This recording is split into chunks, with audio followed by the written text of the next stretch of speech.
सब कुछ पाया जग में प्रभु, लेकिन तृप्त नहीं हो पाया। जैसे जैसे सुखों को भोगता गया और अशांत होता गया और तृष्णाएं बढ़ती गई। प्रभु अब तो तेरी शरण में आया हूं। प्रभु अब तो दीनता दारिद्र्य हरो, सब अज्ञान हरो प्रभु। अब तो हे हरि अंतर में दर्शन दो। एक तरफ एक विरह, एक भक्ति, बहुत गहरा समर्पण। प्रभु तुम बिन अब जिया नहीं जाता, अब रहा नहीं जाता। एक एक पल तेरे अंग संग जियो प्रभु।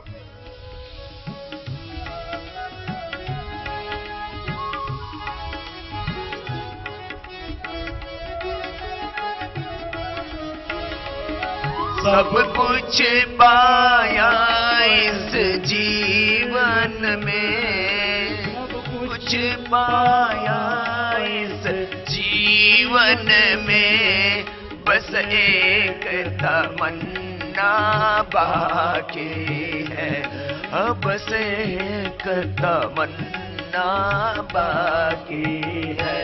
हर प्रेम पुजारी को अपने, हर प्रेम पुजारी को अपने, मन मंदिर में दातार मिले। हर प्रेम पुजारी को अपने, मन मंदिर में दातार मिले। प्रभु जी इतने से दया कर दो।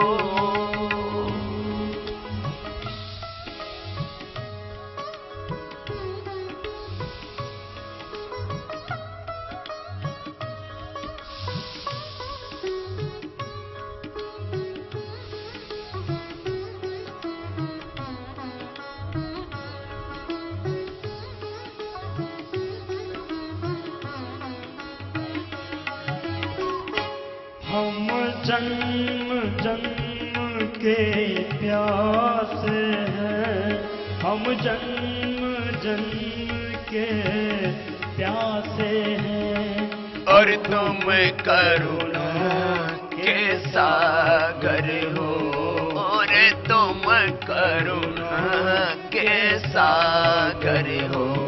करुणा निधि से करुणा रस की, करुणा निधि से करुणा रस की। एक बूंद हमें एक बार मिले, करुणा निधि से करुणा रस की। एक बूंद हमें एक बार मिले। प्रभु जी इतने से दया कर दो।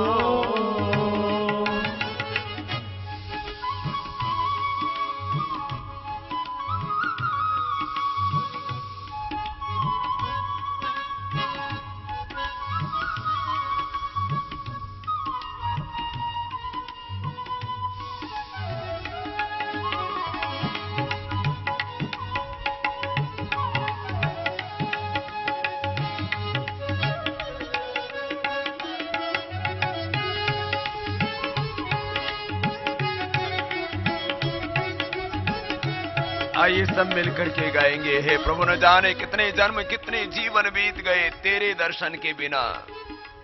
अब ये नैन तुम्हारे दर्शन के बिना, ये हृदय तुम्हारे दर्शन के बिना अब तड़प रहा है प्रभु। आइए गाते हैं।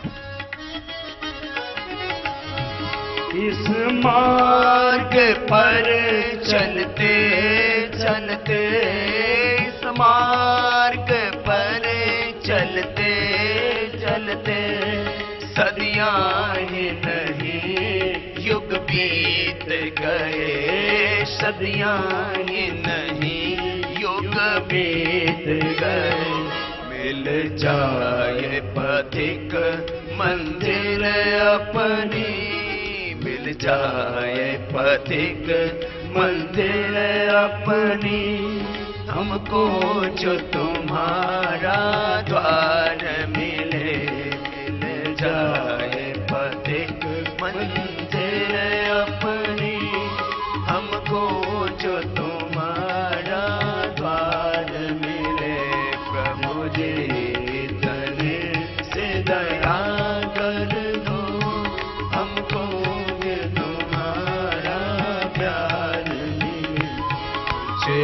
और भले मिले न मिले प्रभु दर्शन का अधिकार मिले, कुछ और भले मिले न मिले प्रभु दर्शन का अधिकार मिले। हर प्रेम पुजारी हो अपने मन मंदिर में दातार मिले। हर प्रेम पुजारी हो अपने मन मंदिर में दातार मिले। करुणा निधि से करुणा रस की एक बूंद हमें एक बार मिले।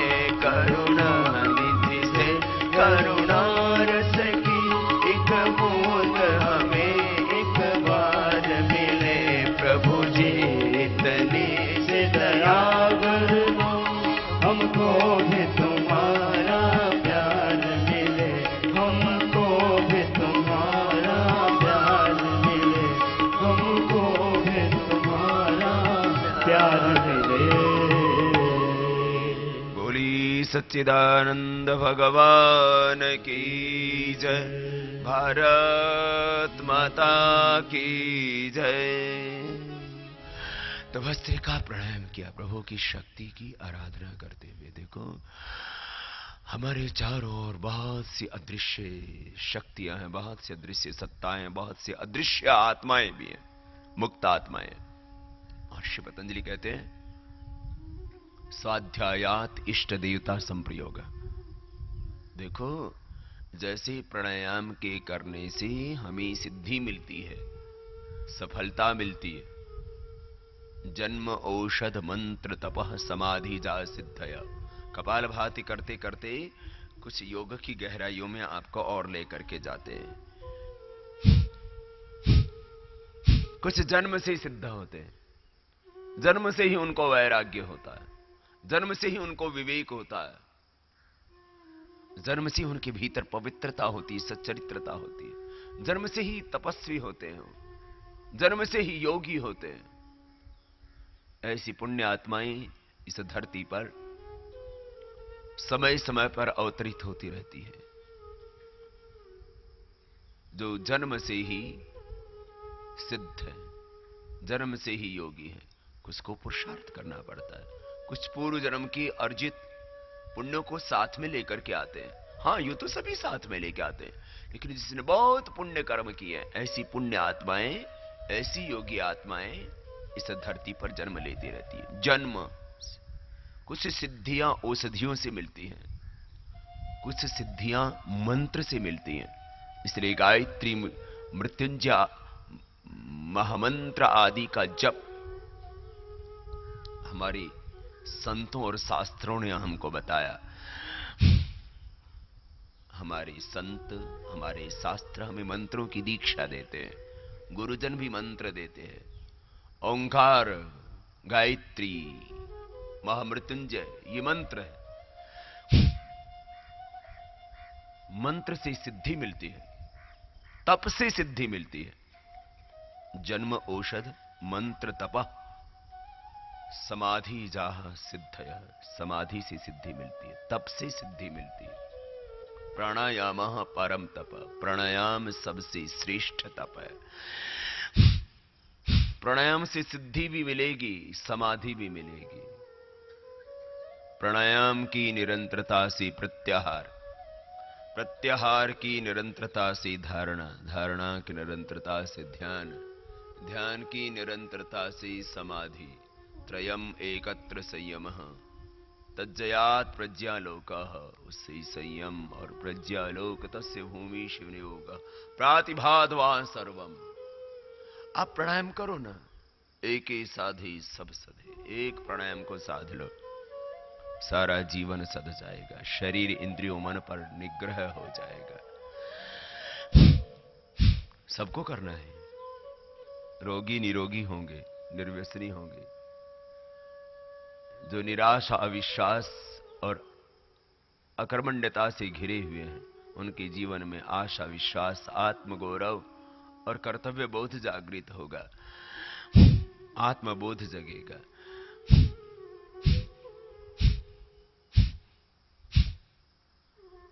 प्राणायाम से अपने आप आपका रूपांतरण होता जाएगा, आपका तन मन जीवन सब कुछ पावन होता जाए।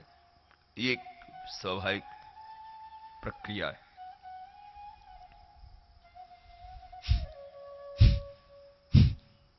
मैं कह रहा था जैसे प्राणायाम के लाभ है ना, प्राणायाम के करने से जिनको इनफर्टिलिटी है उनकी इनफर्टिलिटी का रोग दूर हो जाता है। माताओं बहनों को अब थोड़ा हम शिवलिंगी पुत्र जीवक का प्रयोग करवा देते हैं। शिवलिंगी की बीज पुत्र जीवक की गिरी पाउडर करके 1-1 ग्राम सुबह शाम खिला देते हैं। फलघृत 1-1 चम्मच दूध के साथ पिला देते हैं। मासिक धर्म की और अनियमितताएं हों और शरीर में दोष अशुद्धि बहुत विकार बढ़े हुए हों तो पंचगव्य घृत ये भी पिला देते। पंचगव्य घृत के मास्टरेशंस के इम्बैलेंसेस में और एपिलेप्सी में बहुत अच्छे रिजल्ट देखे गए हैं। जिनको मिर्गी के दौरे आते हैं, मैं उसके बारे में पहले भी बात कर रहा था कि प्राणायाम, भस्त्रिका, कपालभाति, अनुलोम भ्रामरी, उद्गीत और मेधावटी का प्रयोग, मेधाक्वाथ का प्रयोग, इसके साथ साथ में ये पंचगव्य घृत भी 1-1 चम्मच सुबह शाम गाय के दूध में पिलाया करें। थोड़ा बादाम भी उसको दे सकते हैं ऐसे व्यक्ति को, तो ये एपिलेप्सी बहुत जल्दी ठीक हो जाती है। मैं कह रहा था कपालभाति से जिनकी कौख सुनिए, जिनकी गोद सुनिए, उनकी गोद भर जाती है, उनकी कौख भर जाती है। इनफर्टिलिटी की प्रॉब्लम दूर हो जाती है। जिनको संतान सुख नहीं होता उनको संतान सुख मिल जाता है कपालभाति से।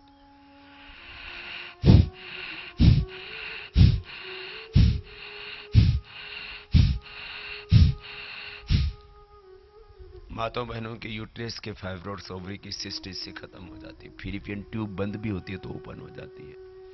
किसी का गर्भाशय बाहर निकलने की समस्या हो तो कपालभाति प्राणायाम और बाह्य प्राणायाम मूल बंध के साथ निरंतर करने से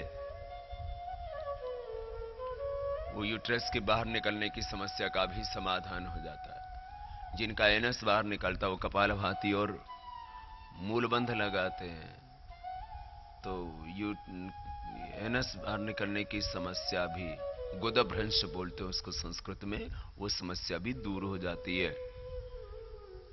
पुरुषों का जो प्रोस्टेट बढ़ जाता है, बार बार पेशाब जाने की दिक्कत, माताओं को यूरिन लीकेज की दिक्कत, ये समस्या खत्म हो जाती है। कपालभाति का सीधा प्रभाव रिप्रोडक्टिव सिस्टम पर होता है। पुरुषों का जिनका शुक्राणु पूरा नहीं बनता उनका स्पर्म पूरा बनने लग जाता है।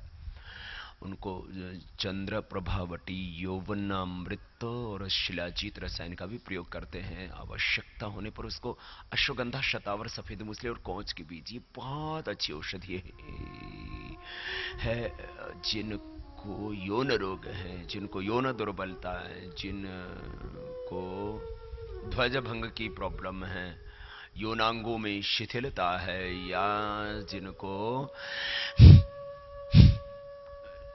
शरीर में दोष नहीं रहने चाहिए, अल्पताएं नहीं रहनी चाहिए। देखो हमारे शरीर में शक्ति तो रहनी चाहिए, उस शक्ति का हम प्रयोग कैसे करते हैं यह हमारी विचार धारा पर निर्भर करता है। हमारे शरीर में अशक्ति नहीं रहनी चाहिए, सप्त धातुएं हमारी सबल होनी चाहिए, हम उनका दुरुपयोग ना करें, ऐसा विवेक भी होना चाहिए। तो योग से सारी दुर्बलताएं दूर होती हैं। यौन दुर्बलता, शुक्राणुओं की कमी हो, रक्ताणुओं की कमी हो, खास बात कपालभाति प्राणायाम के करने से जिन चीजों की अल्पता होती, माने यौन दुर्बलता है, ओवम नहीं बन रहा है, स्पर्म नहीं बन रहा है, अंडा या शुक्राणु पूरा नहीं बन रहा है, हड्डियां कमजोर हैं, मांसपेशियां कमजोर हैं, रक्ताणु पूरे नहीं बन रहे हैं,